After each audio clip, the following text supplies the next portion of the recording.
Entras en la cámara donde nadie se atreve a hablar. Las lámparas siguen encendidas, pero apenas. El aire huele a hierro y polvo. Y en el centro, sobre una losa baja de mármol, reposa el cuerpo del emperador. Desnudo. Intacto. Hinchado por la descomposición. Ojos sellados, pero de algún modo, aún observando. No lo han enterrado. Ni siquiera lo han limpiado. Porque el entierro no es el final. Es el comienzo. Oyes los pasos antes de verlos.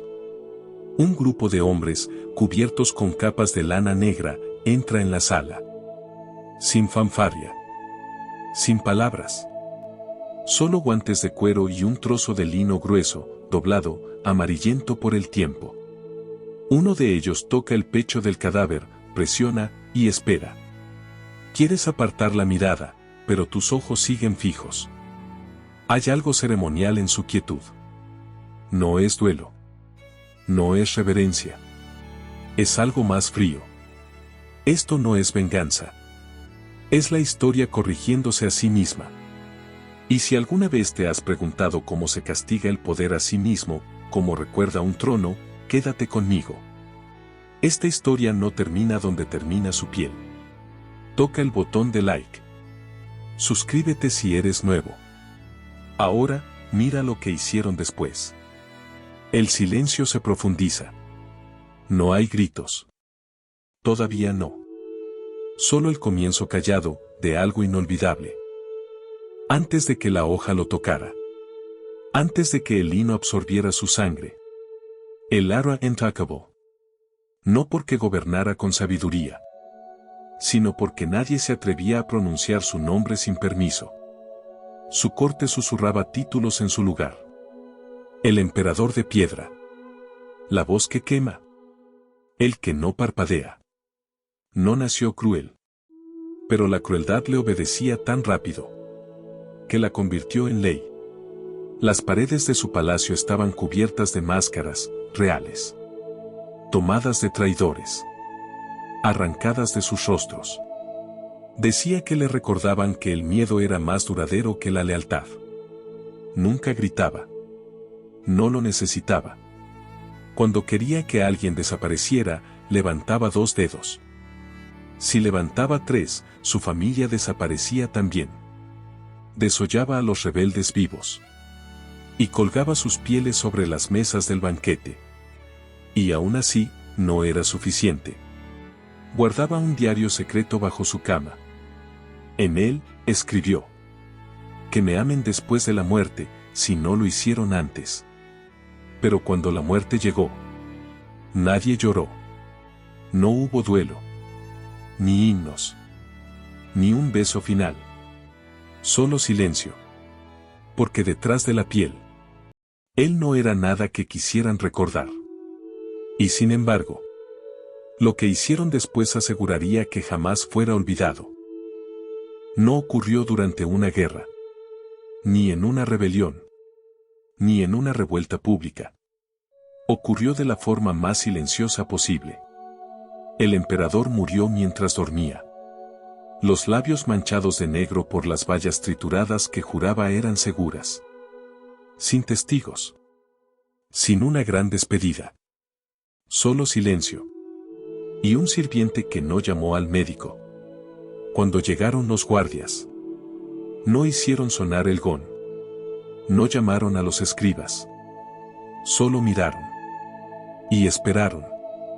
Al principio, nadie se atrevía a mover el cuerpo. Pero entonces llegó el general. Su sabueso más leal.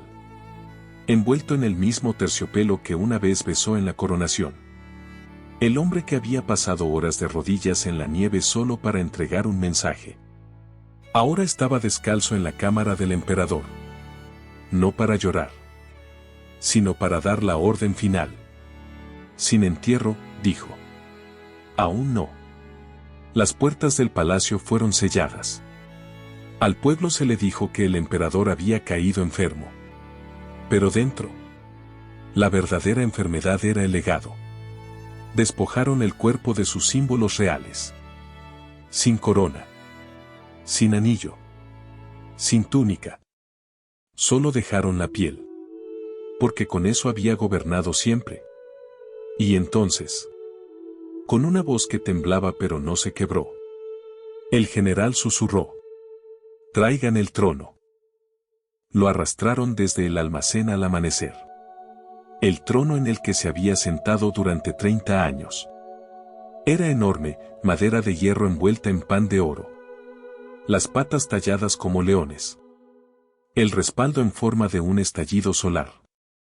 Él había ordenado que fuera más alto que cualquier hombre, incluso sentado. Pero ahora, los leones parecían cansados. El oro se estaba pelando. El sol se había agrietado. Lo colocaron en el centro de la antigua sala del consejo, donde el aire aún olía a incienso y secretos. Y luego trajeron el cuerpo, reblandecido, hinchado, y filtrando sal por cada poro. El general se quedó de pie sobre él, en silencio. Uno por uno, comenzaron los sirvientes. Primero los brazos, despegados con cuidado, como pergamino de un rollo.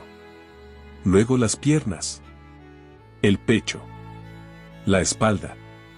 No lloraron, no vomitaron. Esto no era un castigo. Era una lección. Su carne fue cortada en láminas anchas, remojadas en salmuera, y cosidas, borde con borde, al tejido del trono. Sin música, sin oración, solo hilo y sangre. Y más hilo. Él gobernó desde este asiento, susurró el general. Ahora que le sirva.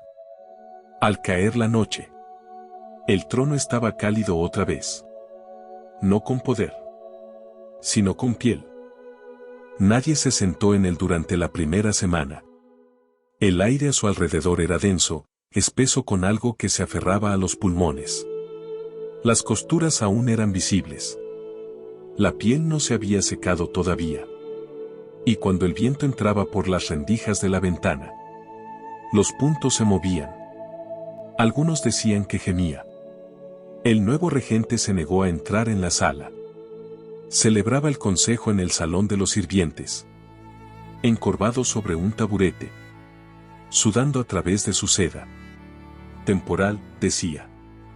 Pero pasaron los meses. Y el trono permanecía intacto. Imponente. Silencioso. Esperando.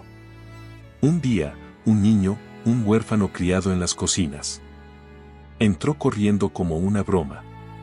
Y trepó al asiento. No gritó.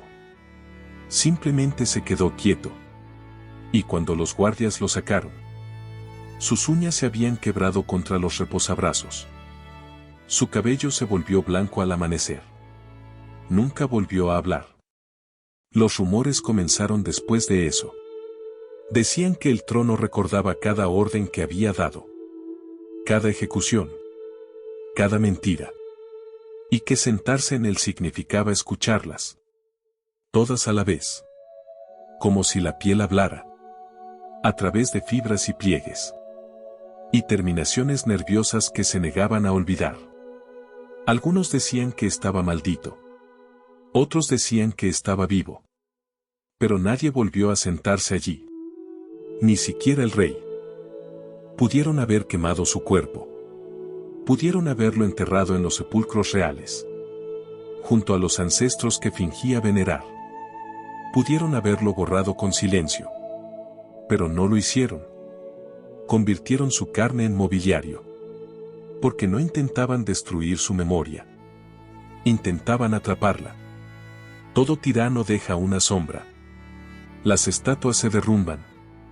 Los nombres se desvanecen. Pero los legados se aferran a las paredes como el humo. El trono había sido símbolo de dominación, de miedo, de obediencia cosida en cada orden. Ahora, era una advertencia. Cada vez que alguien entraba en esa cámara, lo veían, no en oro, sino en piel. No como un dios, sino como carne. Su poder reducido a fibras. Su legado. Una silla que nadie se atrevía a ocupar. Era la verdad más cruel. Gobernó para ser recordado. Y lo recordaron exactamente como era. Despojado, cosido, en silencio. Esto no fue venganza. Fue precisión. Y en algún punto de las costuras, bajo la salmuera y la sangre, el imperio dejó un mensaje. No eres lo que construyes. Eres lo que dejamos atrás. Pasaron los siglos. El imperio colapsó. Los nombres cambiaron. Las banderas ardieron. Nuevos reyes iban y venían, tallando sus iniciales en mármol, como si la piedra pudiera recordar lo que la historia olvida. Pero el trono permaneció, hasta que un invierno desapareció. Sin anuncio. Sin ceremonia. Simplemente, se fue. Algunos dijeron que lo desmantelaron, pieza por pieza, y lo arrojaron al fuego que calentó la coronación de un rey más amable.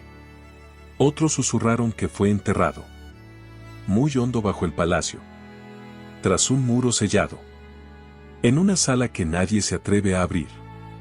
La cámara del trono se convirtió en biblioteca. Estanterías donde antes temblaban ministros. Niños que hoy leen. Donde antes los generales suplicaban piedad. Pero algo permanece. En el centro de la sala, bajo una baldosa pulida junto al hogar, hay una pequeña grieta. Nadie la nota. No realmente.